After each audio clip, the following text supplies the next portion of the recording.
Buenas tardes, doctora. Nuestro grupo que está conformado por Abelino, Morán y mi persona Ayauca, vamos a presentar acerca de la harina autoludable, el pan en su composición, legislación, bollos, cholas y betunes.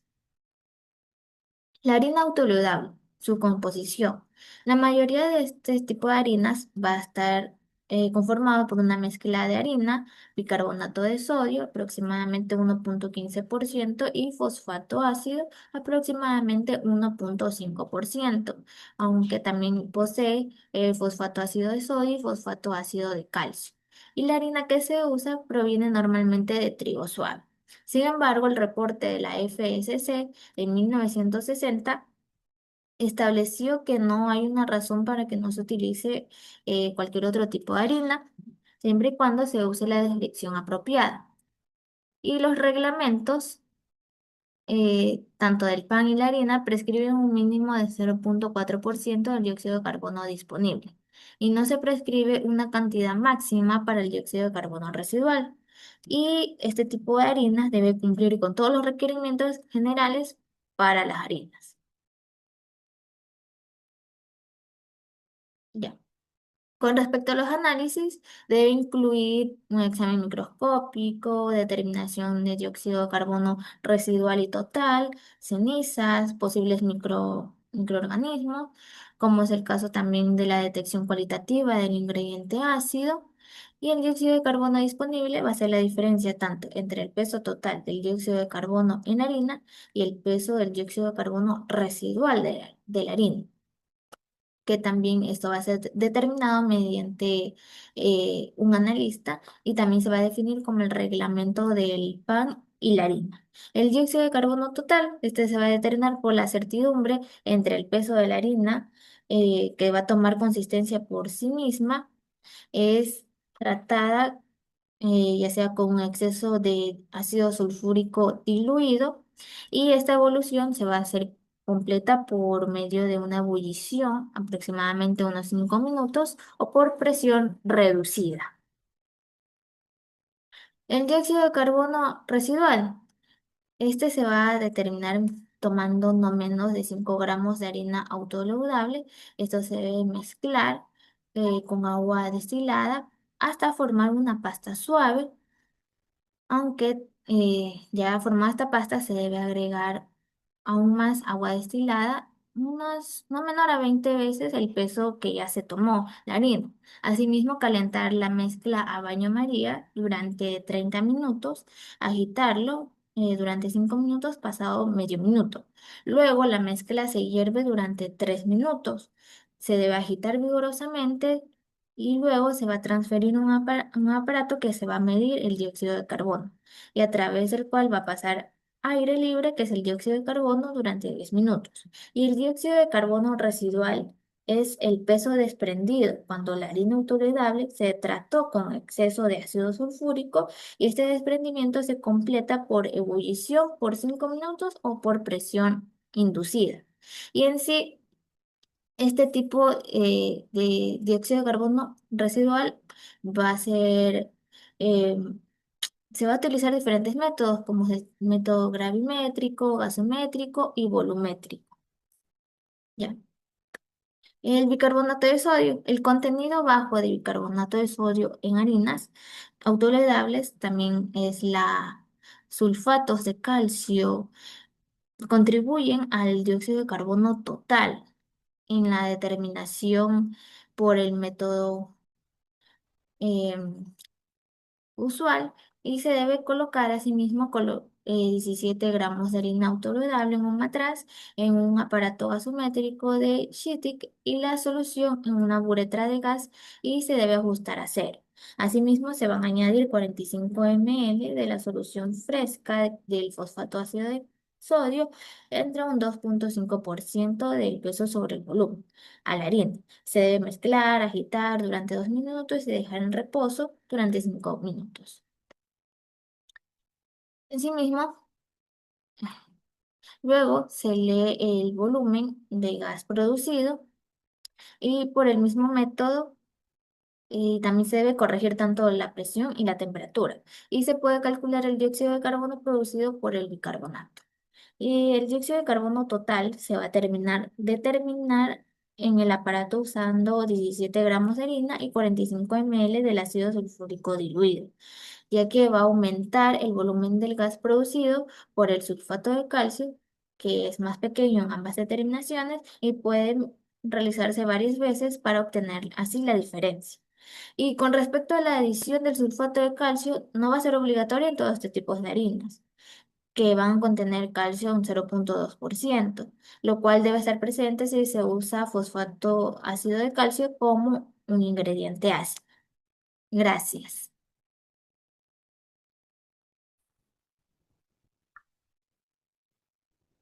Adición de minerales. Un método útil para la estimación o la detección de los minerales añadidos consiste en mezclar 5 gramos de harina con 200 ml de tetracloruro de carbono seco en un separador, el cual debe tener un tubo corto de salida y debe estar equipado con una válvula de orificio ancho. Al dejar la mezcla en reposo, la harina va a flotar en la superficie y el bicarbonato y los ingredientes ácidos se van a ir al fondo y pueden ser recolectados en un recipiente. Después de evaporar el líquido, el residuo puede examinarse cualitativamente para los ingredientes adicionados mediante las pruebas usuales, como por ejemplo el bicarbonato, los fosfatos, los tartratos y el calcio. Este método permite que tales ingredientes se analicen en sus cenizas originales, es decir, sin la interacción de los ingredientes. Para la estimación de las adiciones, el residuo que queda en el separador deberá mezclarse 2 veces más con el tetracloruro de carbono.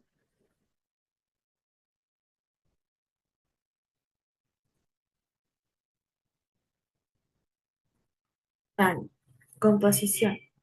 El pan está compuesto de una masa con harina de trigo o de centeno, levadura, agua y otros ingredientes, el cual es fermentado y horneado posteriormente. Comúnmente se emplean dos métodos para la producción industrial del pan. El primero es el proceso continuo de Chaulimus. Este implica el manejo mecánico de la masa, una oxidación química rápida con el ácido ascórbico, la adición de grasa y de agua adicional a la masa, omitiendo la prefermentación, pero asegurando la concentración de la levadura.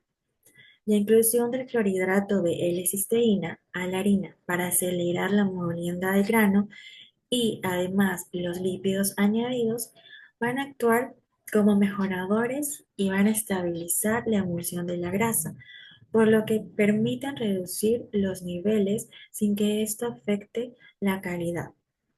Y el segundo método de producción de pan es el proceso de desarrollo de la masa activada, el cual requiere de menos tiempo de amasado y menos energía. La acidez cambia desde aproximadamente 0,1 a 0,5% a medida que el pan cambia de fresco a rancio. Se añaden agentes surfactantes como el monoestearato de glicerilo y el estearato polioxetilenado, como los agentes de antienvejecimiento. Muchos emulsificantes o acondicionadores para masa se añaden en la forma general de mejoradores de pan. Estos también pueden contener levadura, agentes oxidantes,